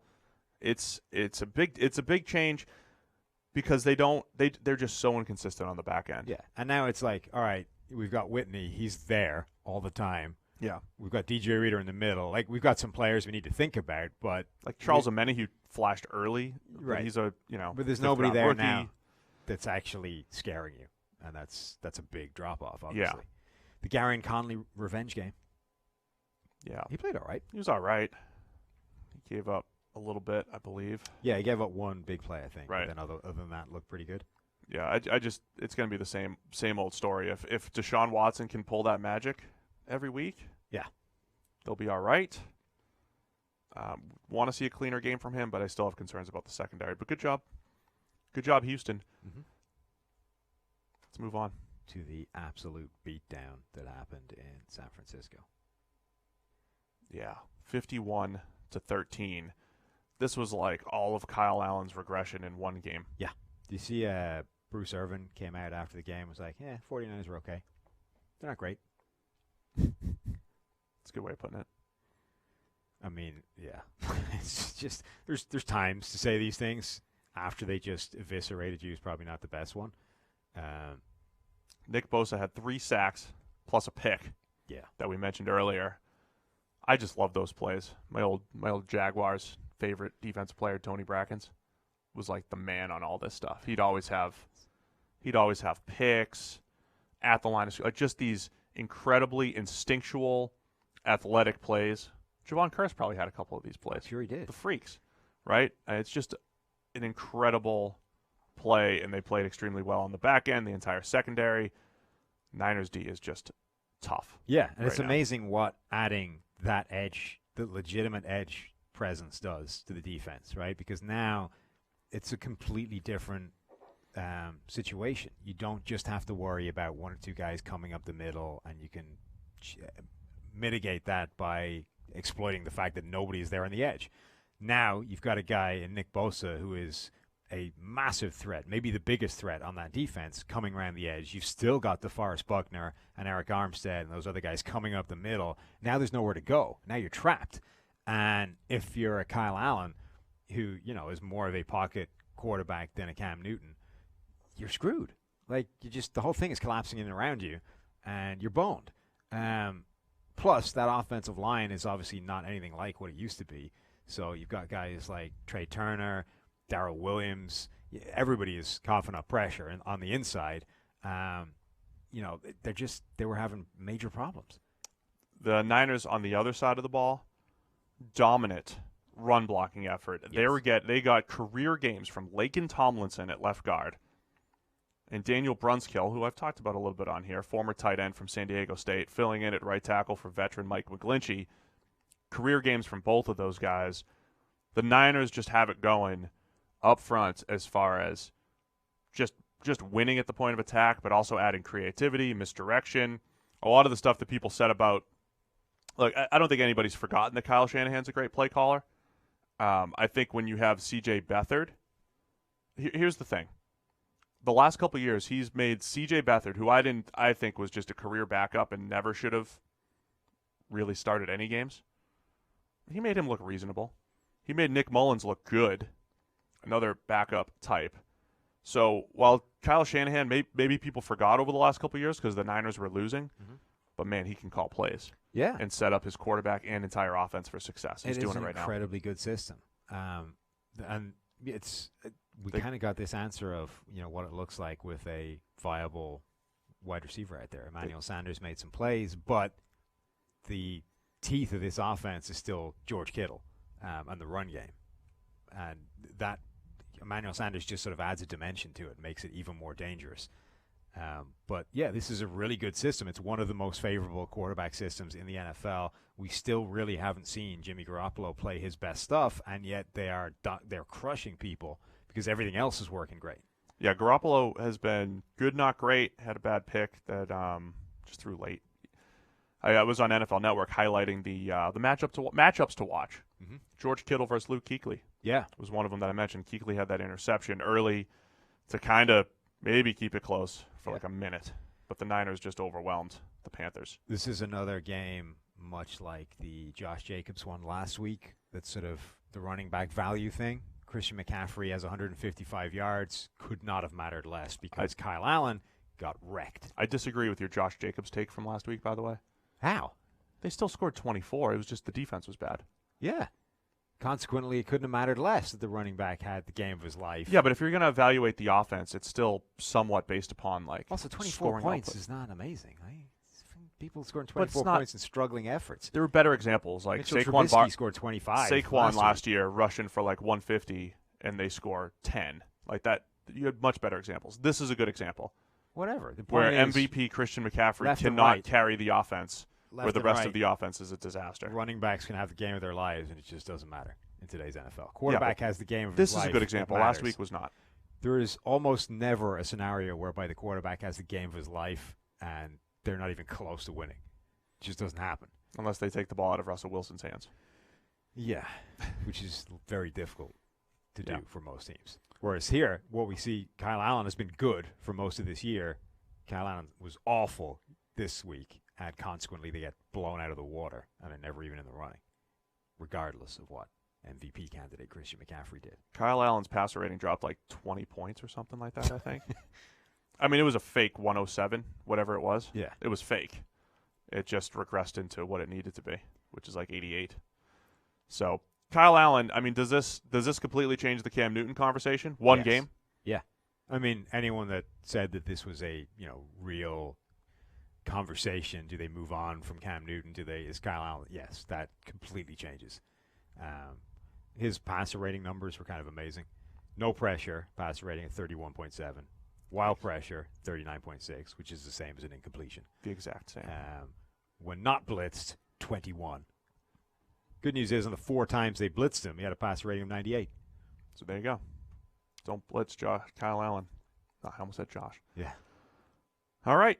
Yeah, Indianapolis Colts 15, Denver Broncos 13. I was I was drumming up the takes during this one. All right, Yeah. this is I don't know, maybe we've overrated the Colts, and Jacoby Brissett is just unable to carry the team. And I don't think Brissett's great. He's played pretty well. He's played okay this year, not as well as the stats would have showed. But man, what a spectacular play, avoiding a sack, Yeah. and making the play down the field, which on the game, which essentially was the game-winning drive, right, to go up 15-13. And then on the other side, Joe Flacco showing a lot of frustration. Can we talk Joe Flacco for a minute? Because this is beautiful. Yeah. Joe Flacco, his single biggest defining characteristic is being utterly oblivious in the pocket to anything that's happening around him, right? We talked about it before. Joe Flacco is just a guy taking a drive in a hurricane, completely unaware there's like cows and trees and stuff flying around him. Maybe it works out. Maybe he gets impaled in the face by a cow. That's what he is. What is amazing to me is that apparently he's that guy off the field as well.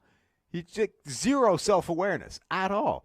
So we come out of this game, and Joe Flacco starts lighting up the coaching staff for being too conservative, being afraid to win, not wanting to go for it. Do you not understand that they are that way because you're Joe Flacco? They're not like inherently conservative and afraid to go for it by nature. They're that way because you're their quarterback, you muppet. Like, how can you be that self-unaware? It's just like, what? He's the same guy off the field as he is in the pocket. And that's incredible to me. That's my favorite thing that's happened in 2019. That Joe Flacco apparently is equally unaware of what is happening around him off the field as he is on it. That's what I got today. What do you think? Well said. God, I would love to be in the next meeting that they have where they're like, Big Fangio pulls up the PowerPoint and it's like, Joe, here's what the story is. Here are the good NFL quarterbacks. Here you are. For everybody above this line, everybody this way up, where's the pen? Anybody from there upwards, we can be aggressive with. You are here, so we have to play the game like a coward. Well, then the final play was like, sums that up, right? So the final play, they've got like 20 seconds. You got to buy some time and get the ball. But you can't buy 8 seconds. You have to buy some time to let guys get down the field. So Joe's like drops back, avoids a little pressure, steps through the pocket, steps out of the pocket, and then the hourglass is still going. He's like, I got time. I got time. And then he gets smoked from behind for the for the strip sack to It's one to of end those the game. plays where, they talk about quarterbacks having the clock in their head, and at some point the alarm goes off, and you can actually see them during plays start to panic. Where even when there's not pressure, right, you can literally see that moment go in their brain where they're like, uh-oh, something's coming. Yeah. This is the time where it always comes. Flacco, navigates it, and then just that never even occurs to him. He's just like, the clock in his head is I'm sure I'm good now. The clock in his head is a 40-second play clock is what the problem is. He's got the wrong clock in his head. It's just like he got out of the first wave of trouble and was like, I'm sure that's the only problem that can happen on this play. I don't see why there would be any further issues. And then, boom, flattened from behind because, again, man in a hurricane. That was the cow flying through his windscreen and burying him in the head. Yeah, it's not great. Anyway, so because of that, the Colts won. Denver didn't. The Colts survive. I think. Look, the Colts aren't. Brissett is not Trubisky. No. But they're winning, I'd say, more despite him than because of him. Yeah, I'd agree with that. That's 1 week removed from him having an excellent game. Yeah. Against Houston in a big division battle. But coming into the year, we were talking about Jacoby Brissett as maybe being the best backup quarterback in the NFL. And what he would do is sort of provide an interesting test for where that lands you in the scope of starting quarterbacks, right? Because there's probably some overlap there, right? Those bottom 5 or 6 guys are kind of interchangeable. So if you're the best backup in the NFL, how far up that list does that put you? And the answer is probably not that high, right? You can start, and in a good situation, you can win some games, and you can have some good games, but by and large, you're probably below, you're not good. That's kind of what Brissett is. He's taken steps forward this year. He's not doing as many of the boneheaded things he used to do the last time he was starting. He's had some good games, But by and large, he's not going to be the reason this team wins games. They're going to need to win in spite of him, if you like, or with other things and him just not screwing it up.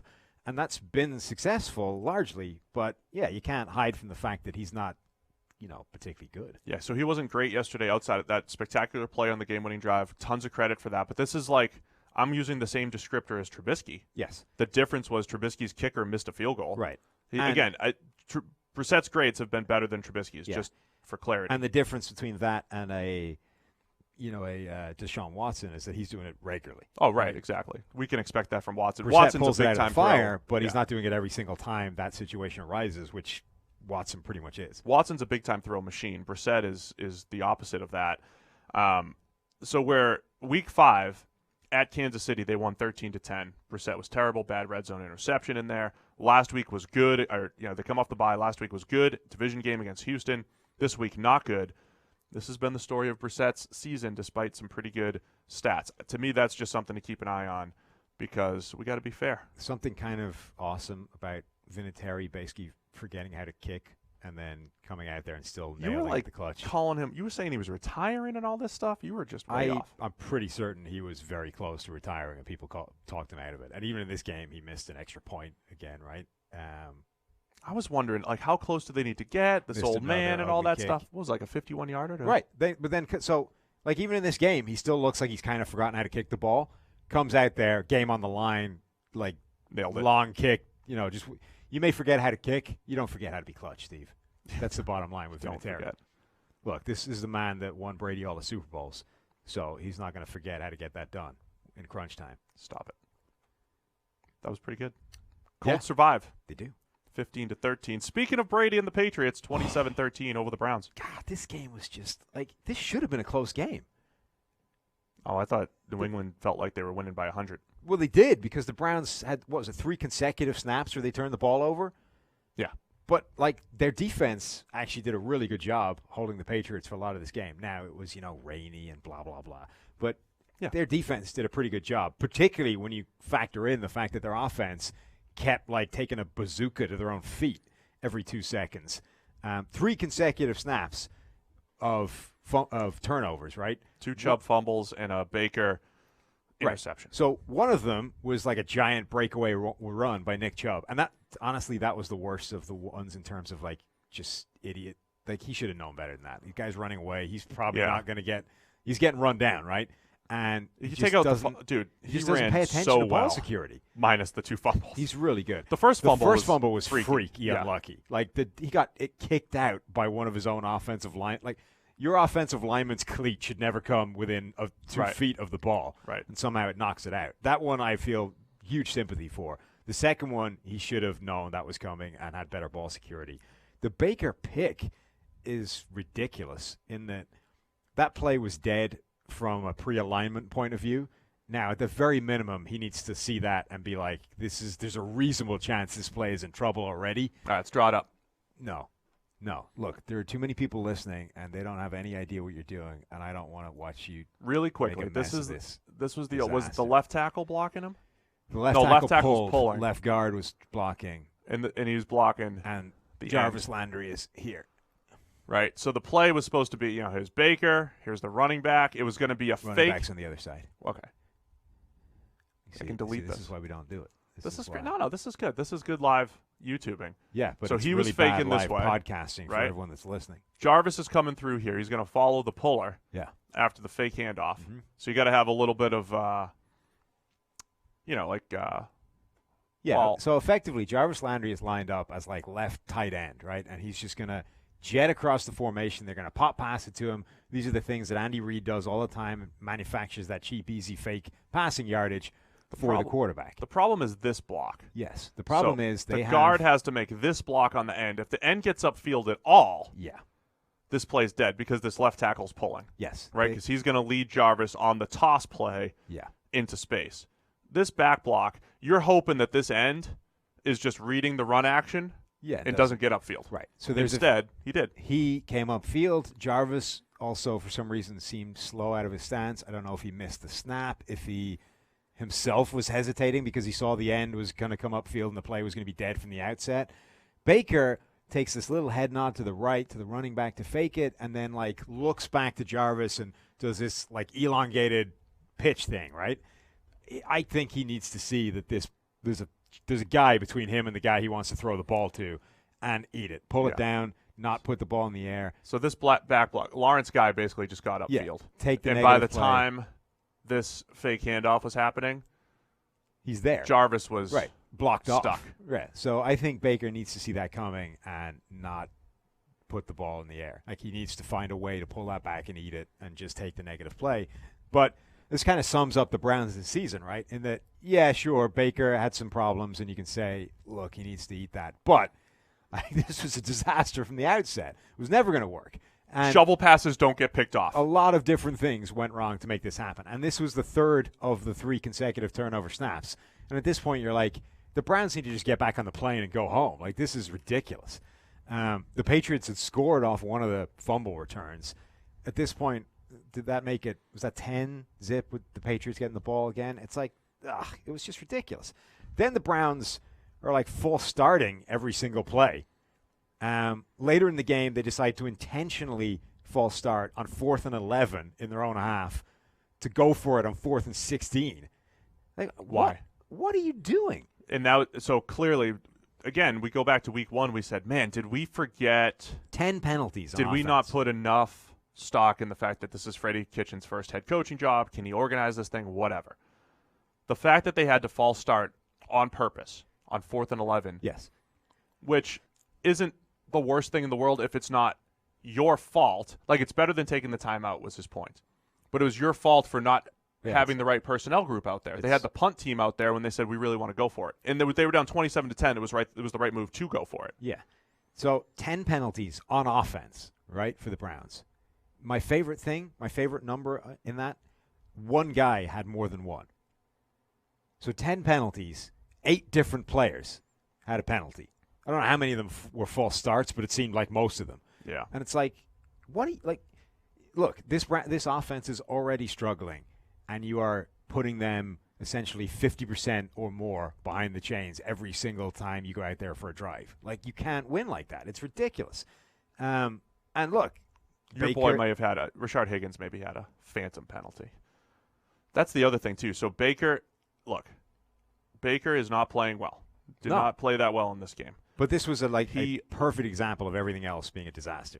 In this game, so again, but why if you're just looking at the stats, he had a great throw to Rashard Higgins that was negated by the phantom offensive pass interference. He threw a good back shoulder to Odell Beckham that he dropped, and then this play was an interception. The idea that Antonio Callaway is still dramatically outsnapping Rashard Higgins, by the way, is still absurd. Yeah. When was the last time Antonio Callaway did something good for this offense? Didn't he catch a pass yesterday? Yeah, a pass. Yeah, there you go. Baker also did get away with a misread of cover 2 that should have been a pick, so it wasn't all great. It is this incredible dynamic, though, of like interceptions that are weird and then his best passes just not becoming catches. I mean, but it was a perfect highlight of, look, Baker's playing badly. Don't get me wrong. We're not trying to absolve him at all. He's looking bad, and things are not, if anything, they're getting worse. But everything was wrong. Like, the only thing that's been good about this offense before now has been Nick Chubb. And for every good thing Nick Chubb did in this game, he did multiple bad things. Like, he ran the ball really well in this game still and coughed it up twice. So the only good thing in the offense so far this year was bad, at least overall, because of the turnovers today. The defense, at least, I thought the defense did a really good job. They have been as bad as the offense for much of this year. Mm-hmm. We thought they would be significantly better, but Olivier Vernon had his best game for a long time. Myles Garrett was a wrecking crew as well. Sheldon Richardson had a pretty big game. This is what this defensive front was supposed to look like heading into the year. I think the defense overall did a really good job, and it just didn't matter because the offense buried them in too deep a hole. Yeah, Brady was under pressure 18 out of his 39 dropbacks. So, yeah, they did do a nice job up front. The Patriots are 8-0. Their offensive line with Marshall Newhouse, who got whooped.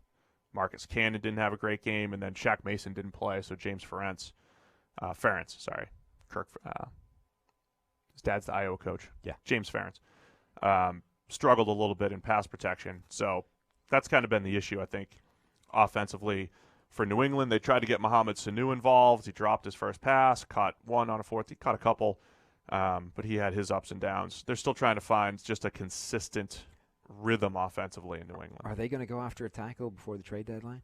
Well, I think they're expecting Isaiah Wynn to come back. I think they're okay. Like, Cannon wasn't great yesterday. I think they're okay with Cannon. But Newhouse is bad. I mean, which is a shame because he's a really fun Twitter follower. Yeah, there's just a couple. You can be protected in the New England system. Quick passing game. Brady's got good feel in the pocket, all that stuff. But at some point, there's like 2 or 3 blocks per game where he's just whooped, and they've got no shot. Like it's destroying plays, and that did happen yesterday a couple times. So I think they're just banking on Isaiah Wynn to come back. Once Sanu, gets the system down and all that stuff, we saw Ben Watson catch one up the seam. I mean, it's not bad with Edelman, Dorsett, Sanu, and Watson out there in the backs. Mm-hmm. It's not bad, but they kind of need they need all that stuff to come together.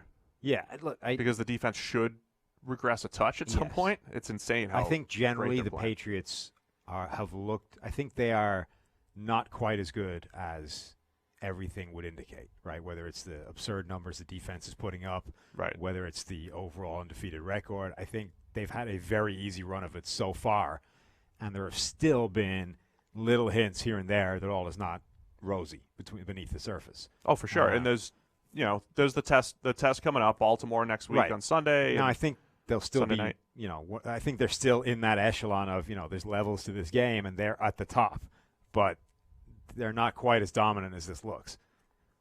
Agreed. So 27-10, New England wins. Weather was a factor early on. It did clear up. All right. But last game. Let's get to the shootout. Yeah, so Kansas City Chiefs, Green Bay Packers. This looked like it was going to be a Packers walkover. They get out to, a 14-0 lead. Matt Moore's a quarterback. It's like, well, the game plan is out the window. This whole we got to manage the Matt Moore thing and make it, limit what we ask him to do, gone, because now you got to chase a 14-point deficit. Not a problem, apparently. Now we get the game back, and now it becomes the Matt Moore dueling with Aaron Rodgers show, and ultimately, Rodgers had another one of the best games we've seen from him in a long time, and I'm actually sort of generally excited at this concept of the best Aaron Rodgers coming back. Well, it wasn't the best Aaron Rodgers, though. It's pretty close, though. 71.5 passing grade. He should have thrown multiple picks. He had 3 turnover-worthy plays. That's the most he's had in a while. And the touchdown in the end zone was a throwaway. Was it? Yes. I don't know that that's true. Admittedly was a throwaway. Did he say it was a throwaway? Yeah. He was trying to throw one where only Jimmy Graham could get it, and then half jokingly like, oh, and then if that other guy came through and caught it too, that'd be cool. I thought it was an overthrow to Jimmy Graham. That's different to a throwaway. Oh, either way, it was not deserving of. Well, it wasn't. I mean, it did. Incredible touchdown that it looked hit like. A different guy to the guy he was aiming at, but that's different to a throwaway. Oh, either way, I'm just saying his stat line's insane. Can we just discuss how stupid touchdown passes are sometimes? Here's the deal: he threw a tap pass for a touchdown. Yeah. Then he hits Aaron Jones with a bomb. Yes. Wide open. I mean, not wide, but I mean, he hits him. It's a good pass. Should be a 60-yard touchdown. Just because Aaron Jones can't keep his balance and steps out of bounds, it's not a touchdown for Rodgers. Yeah. Then he throws one, an overthrow to Jimmy Graham that becomes a touchdown. And this is why touchdown stats, over time, they're fine. But in small sample size, when you're like, oh, this guy threw 4 touchdowns, if you had a great game, it's like, oh, my gosh, there's so many other things at play. The difference between, like, Aaron Jones steps out of bounds and just runs in a straight line equal to touchdown for Aaron Rodgers. Yeah. Or the fact that he threw the ball from me to you for another one that did become a touchdown. Right. I mean, those are those plays that we just talked about with the Baker thing, right? They're the sort of freak or the cheap, manufactured, easy, inflatory number plays that technically go down as passes, but really are something else entirely. Rodgers, it worked out fine. For Baker, he ended up throwing a pick on it somehow. So I think are there Patrick Mahomes as a system quarterback? I mean, Skip Bayless is definitely going to come up with that, right? I'm sure somebody's going to say that today. Yeah. Look, so the nuance is he's Matt not a Moore, system quarterback, but there's nothing wrong with saying the system helps him. Yeah, Matt Moore is a reasonable backup quarterback, and he's playing in a system. You could just see how good is Tyreek Hill with the ball in his hands. Plus, he had his own tap pass where Mecole Hardman looked like he was the fastest guy on the field. Matt Moore played well. He played well. Plus, he got inflated by the numbers the same way Mahomes tends to. Yep. He gets some cheap free stats, and he gets some incredible Patrick Mahomes stats. Moore made some really nice throws. He had some inflated stats based off of the scheme is amazing. And they hung tough. Moore's average depth of target was 6.5, right, which is Alex Smith levels of typically among the bottom of the NFL. Even just this week, the only people lower were Breeze, Jimmy Garoppolo, Carson Wentz, and Kirk Cousins. Yeah. So, it's fair to say that, look, the system did protect him a little bit, but he still played well in it. Look, there's nothing – I don't see the issue with saying – this is one of the best systems, one of the most quarterback-friendly systems in the NFL. But the difference between it being, looking like any other offense and it looking like it does when Patrick Mahomes is quarterback is Patrick Mahomes. Right. Like he takes a quarterback-friendly system and turns it into the league's best offense. That's not being a system quarterback. That's being ridiculously good in a friendly system. I thought Chris did a great job highlighting the touchdown that Matt Moore threw to Travis Kelce. Yeah, that was nice. I mean, he lofted it up. He threw it over the wrong shoulder, but it looked like it was all designed. Kelce made a really nice adjustment. That was Mahomes-y, right? I mean, that was like, hey, we just got this incredible feel on the field. Let me lead you to space for a touchdown. That was a beautiful play. So yeah, it was one of those like Andy Reid had to coach incredibly to scheme it up. Now, they punt late. Yeah. From midfield. Mm-hmm. Give the ball back to the Packers. They put him inside the 5 or whatever it was, but it didn't matter because the Packers were moving the ball. And the other thing that Chris highlighted extremely well was, here's the funny thing about the Kansas City defense. It seems like every week you're like, man, this is the position group that lost it for the Chiefs defensively. So in the past, it's been the run defense. Oh, man, Indianapolis ran all over them. The Chiefs can't stop the run. They got to shore that up. Last night it was the linebackers can't cover, and we're just going to throw the ball to Aaron Jones. That was the other touchdown Rodgers had. He had a touchdown on a tap pass, a screen pass, and an overthrow. Those were his 3 touchdowns. And then the one that should have been a touchdown, Aaron Jones ran out of bounds. But they just destroyed Kansas City's linebackers in coverage. Anthony Hitchens struggling, Ben Neiman. I mean, everybody pretty much struggling. Yeah. So that the fourth down thing was interesting because we talked generally about how there is this shift in NFL mindset towards taking the right decision and not doing this. And yet there's still instances of this. It's easier to make the right call when it's only 4th and 1 than when it's 4th and 3. But ultimately the decision is still the same, right? It's which do you have more confidence in? Your ability to get 3 yards on one play, or Aaron Rodgers' ability to drive the length of the field and score. Yeah. Now, the numbers would suggest that you have a much better shot of getting 3 yards in one play than you do of stopping Aaron Rodgers from scoring.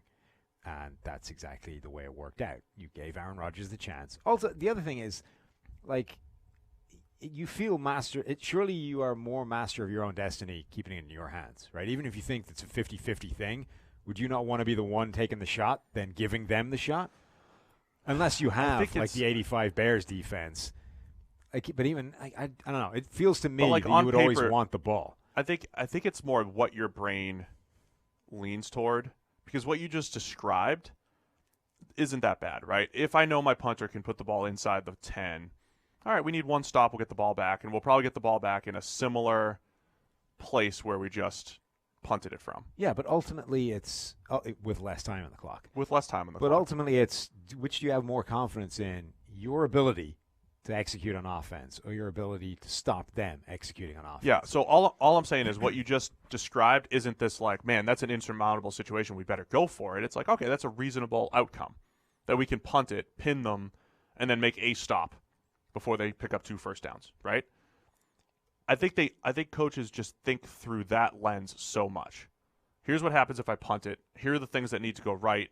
I've seen these things go right before, therefore I'm going to do it.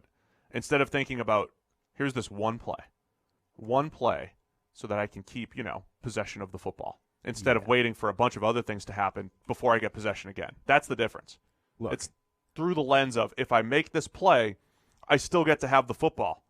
Ultimately, it comes down. A wise coach, Jimmy McGinty, once said, "Winners want the football." Steve. Jimmy McGinty is the coach from The Replacements. Oh, jeez. Told it to Shane Falco.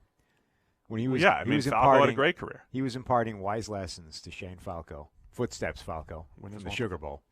And he said, winners want the ball. Winners do want the ball. That's what it comes down to. If it's 4th and 3, you have the ball, get 3 yards. Don't give it back to them because they want the ball. They're winners. Don't give them that chance. Just play to win. That's really what it comes down to. 4th and 3, get 3 yards. It's not that hard. You average 3 yards any way you execute the ball, right? Or any way you execute the play, whether it's pass, whether it's run. You average more than 3 yards doing any of those things. So trust yourself to do that. Just execute. That's it. Yep. Winners want the ball, Steve. Especially with Matt Moore at quarterback, you got to be more aggressive. Absolutely.